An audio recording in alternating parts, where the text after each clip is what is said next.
നമ്മളെ നാട് വ്യവസായ സൗഹൃദമാക്കാൻ പരിഷ്കാരങ്ങളോട് പരിഷ്കാരങ്ങൾ കൊണ്ടുവരിക അത്ര. ഇപ്പോൾ സംസ്ഥാന സർക്കാർ ഈസ് ഓഫ് ഡൂയിങ് ബിസിനസ്സുമായി ബന്ധപ്പെട്ട് 47 പരിഷ്കരണങ്ങളാണ് തദ്ദേശ സ്വയംഭരണ വകുപ്പ് മാത്രം സ്വീകരിച്ചിട്ടുള്ളത്. 2024 ഒറ്റ വർഷം 47 പരിഷ്കരണ നടപടികൾ സംസ്ഥാനത്തെ തദ്ദേശ സ്വയംഭരണ വകുപ്പ് സ്വീകരിക്കുകയുണ്ടായി. ലൈസൻസ് ഒക്കെ പഞ്ചായത്ത് വരെ പോയാൽ തന്നെ റെഡി ആകണം, ഒന്നിനും ഒരു കുറവുണ്ടാവരുത്. അങ്ങനെ കോടനാട് ഒരു ടൗൺഷിപ്പായി മാറാൻ പോകുകയാണ്. എന്താ ഈ ടൗൺഷിപ്പ്? ഈ ടൗൺഷിപ്പ് എന്ന് വെച്ചാൽ അതായത് 5 സ്റ്റാർ ഹോട്ടലും കോളേജും ഒക്കെ വരുമ്പോ ഇവിടുത്തുകാർക്ക് ജോലി കിട്ടും, കച്ചവടം വികസിക്കും, റോഡ് വികസിക്കും, എയർപോർട്ടിൽ നിന്ന് പെട്ടെന്ന് ഇങ്ങെത്താൻ പാലം വരും, ഒരുപാട് ആളുകൾ വരും, ഇവിടുത്തെ ഭൂമിക്ക് വില കൂടും, നാടിന്റെയും നമ്മുടെയൊക്കെ പ്രതിച്ഛായ തന്നെ മാറും. വ്യവസായ മേഖലയിലല്ലാത്ത കാറ്റഗറി 1 സംരംഭങ്ങൾ ആരംഭിക്കുന്നതിന് പഞ്ചായത്തുകളുടെ അനുമതി തേടണം. എന്നാൽ അനുമതി നിഷേധിക്കാൻ പാടില്ല പഞ്ചായത്തുകൾ. പഞ്ചായത്തിനോട് അനുമതി തരണം, എന്നാലോ പഞ്ചായത്തിന് എന്തെങ്കിലും ഒരു കാര്യം നിഷേധിക്കാനുള്ള അവകാശമില്ല. മനസ്സിലായില്ലേ? ആവശ്യമെങ്കിൽ നിബന്ധനകൾ നിർദ്ദേശിച്ചുകൊണ്ട് അനുമതി നൽകണം. ഇതാണ് അവരുടെ ശുപാർശ. ഈ കമ്മിറ്റിയുടെ ശുപാർശ എല്ലാ സ്റ്റേക്ക് ഹോൾഡേഴ്സും ഉള്ള കമ്മിറ്റിയാണ്.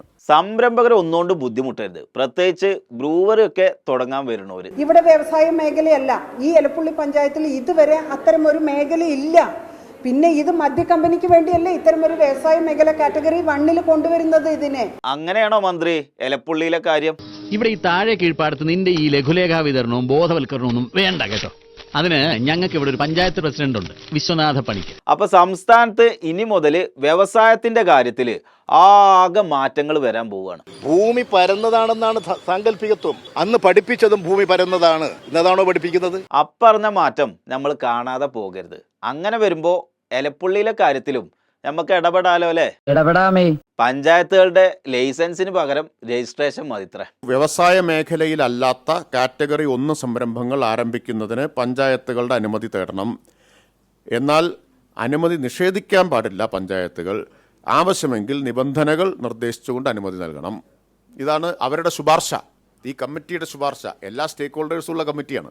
വ്യവസായ മേഖല അല്ലാത്തതും ആകാത്തതും ഒക്കെ കമ്മിറ്റിക്കാര് സെറ്റാക്കി കൊടുക്കും.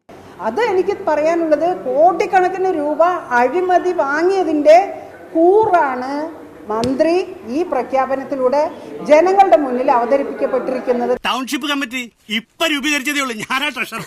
പിന്നൊരു കാര്യം കൂടെ ഉണ്ടിട്ടില്ലേ, ഒന്നിനും അനുമതി നിഷേധിക്കാൻ പഞ്ചായത്തിനൊരു അവകാശമല്ല. തദ്ദേശ സ്വയംഭരണ വകുപ്പ് മന്ത്രി അദാലത്ത് നടത്തുകയുണ്ടായി. ഞങ്ങളുടെ അദാലത്ത് നടത്തിയപ്പോഴും പൊതുവായി മാറ്റം വരുത്തേണ്ട പ്രശ്നങ്ങൾ ഞങ്ങൾ മുഖ്യമന്ത്രിയുടെ മുമ്പിൽ സമർപ്പിച്ചിട്ടുണ്ടായിരുന്നു. അതിന്റെ അടിസ്ഥാനത്തിൽ ഈ മേഖലയിൽ കുറേയേറെ ചട്ടങ്ങൾക്കകത്ത് മാറ്റം വരുത്തേണ്ടതുണ്ട് എന്ന് കാണുകയുണ്ടായി.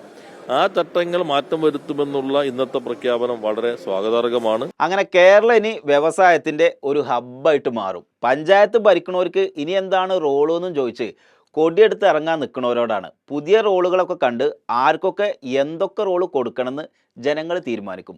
അതുവരെ എന്തൊക്കെ റോള് ആരൊക്കെ ചെയ്യുന്നുള്ളത് കാത്തിരുന്ന് കാണാം.